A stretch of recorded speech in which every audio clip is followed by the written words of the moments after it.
अस्सलाम वालेकुम guys, everyone के हाल। उम्मीद करता हूँ सब अच्छे होंगे। आज के व्लॉग में मैं खुश आमदीद करता हूँ सबको, नए छोटे बड़े बुज़ुर्ग बच्चे औरतों माइयों बहनों को वेलकम।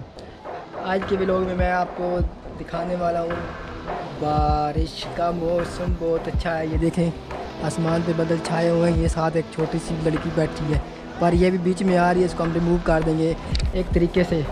रिमूव करने का मुझे तरीका पता है, बाकी आप परेशान नहीं हो, मैं इसको टिश्क्यों कर दूंगा।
सारे गाइस बारिश भीग रहे हैं और ये आवाम के सामने खड़ी है। बारिश बहुत तेज़ है।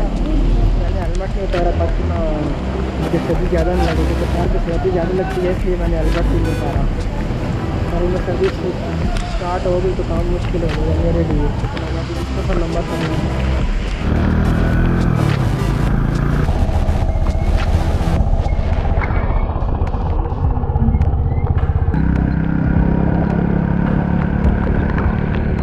तो गाइस आज का व्लॉग आपको कैसा लगा? बारिश में एंजॉय किया फुल बटा फुल। मैं सारा भीग गया था, अभी आज कपड़े शपड़े चेंज किए हैं। तो ऐसे व्लॉग के लिए मुझे लाइक करें, शेयर करें, फॉलो करें। अगली वीडियो के लिए इजाज़त दीजिए। अल्लाह हाफिज़। बाकी